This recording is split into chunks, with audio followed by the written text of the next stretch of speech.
अस्सलाम वालेकुम students, I hope you will be doing good at home and I hope आप अपनी studies properly follow कर रहे होंगे।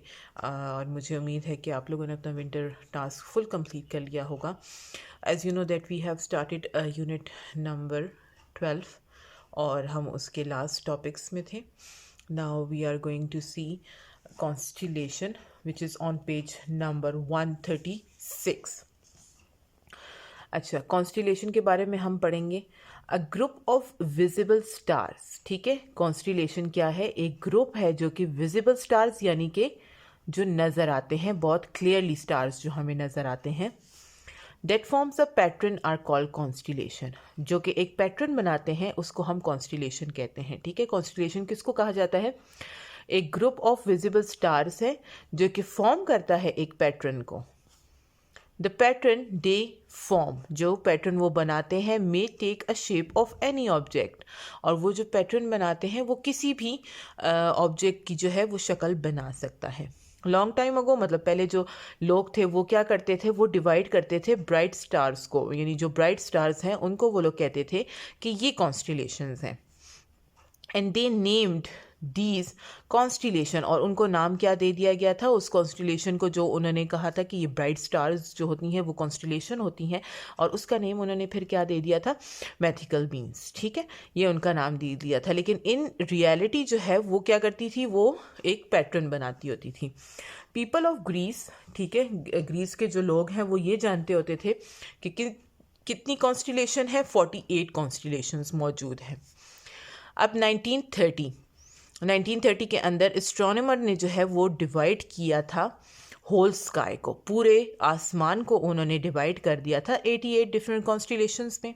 ठीक है, जिसमें 48 न्यू कॉन्स्टिलेशंस थी, जिसको एस्ट्रोनॉमर पोटलीमी ने किया था, एंड 40 न्यू कॉन्स्टिलेशन को। और ओल्ड कॉन्स्टिलेशंस को जो नेम दिया था वो रेफ़र कर दिया गया था 88 एरियाज़ में instead of ancient mythical beings. ठीक है, उसको क्या किया था, 88 एरियाज़ में डिवाइड कर दिया गया था, यानी उसको क्या कहा था कि मैथिकल बींग्स के अलावा 88 उसमें डिवीज़न उसकी कर दी थी। The real reason of dividing sky, ठीक है, जो असल रीज़न था स्काई को डिवाइड करने का, वो रीज़न क्या था? वो रीज़न ये था, is to tell us which star are which. मतलब ये रीज़न सिर्फ ये था कि कौन सा स्टार जो है वो कौन सा है।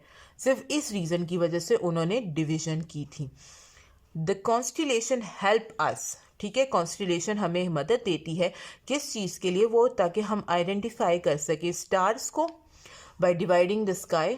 ठीक है, आसमान को हम डिवाइड कर सकें इनटू मोर मैनेजेबल बिट्स के अंदर। दीज कॉन्स्टिलेशंस जो हैं वो यूज़ किए जाते थे मेमोरी एड्स के तौर पे। अब नेक्स्ट पैराग्राफ है, we are not going to see the example. Not all constellations are visible from one point of the earth. ठीक है, क्या है कि सारी जो कॉन्स्टिलेशन है वो अर्थ के एक पॉइंट से बिल्कुल क्लियरली हमें नज़र नहीं आता।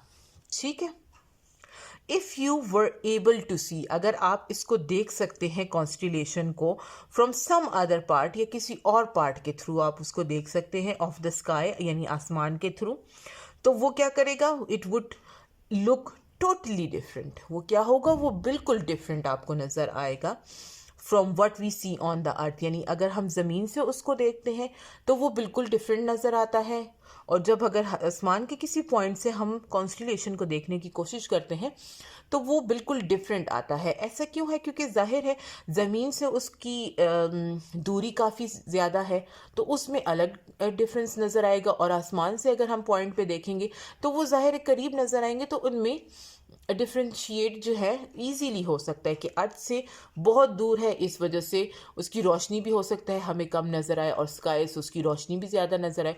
तो कॉन्स्टिलेशन की जो शेप्स भी हैं वो भी डिफरेंट हमें नज़र आ सकती हैं। ज़मीन से हो सकता है कोई और शेप हम बना रहे हों, और आसमान से जो है वो कोई किसी और शेप में मौजूद हो। सम स्टार्स अपीयर ब्राइट, कुछ जो है वो ब्राइट होंगे टू अस। ठीक है, कुछ जो है हमें ब्राइट नज़र आएंगे because they are close to the earth, क्योंकि वो क्या है? ज़मीन के बहुत करीब है। वाइल सम अपीयर ब्राइट, और कुछ जो है वो ब्राइट नज़र आएंगे because they are giant bright stars, क्योंकि वो फिर बहुत बड़े स्टार्स हैं। कुछ जो है वो डिम स्टार्स हैं और एक्चुअल वेरी ब्राइट। कुछ जो है वो डिम स्टार्स हैं लेकिन असल में मतलब हमें डिम नज़र आ रहे हैं, लेकिन असल में क्या होता है कि वो ब्राइट होते हैं, लेकिन दे अपेयर डिम, लेकिन वो हमें डिम नज़र आते हैं। और वो किस वजह से डिम नज़र आते हैं? बिकॉज वो फार हैं काफ़ी, मतलब हमसे काफ़ी दूर है,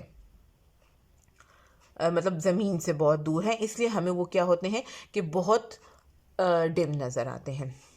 The seasons of year also affects the visibility of the constellation on the earth। ठीक है, अब वो क्या कह रहे हैं कि सीजन्स भी बहुत ज़्यादा डिपेंड करता है, मतलब सीजन्स की वजह से भी हमें क्या होता है कि ब्राइट और लाइट नज़र आ सकते हैं। अब देखें सर्दियां होती हैं जैसे, तो सर्दियों में आपको पता है फोगी वेदर होता है, तो उसमें भी फिर बहुत ही डिम नज़र आने लगते हैं।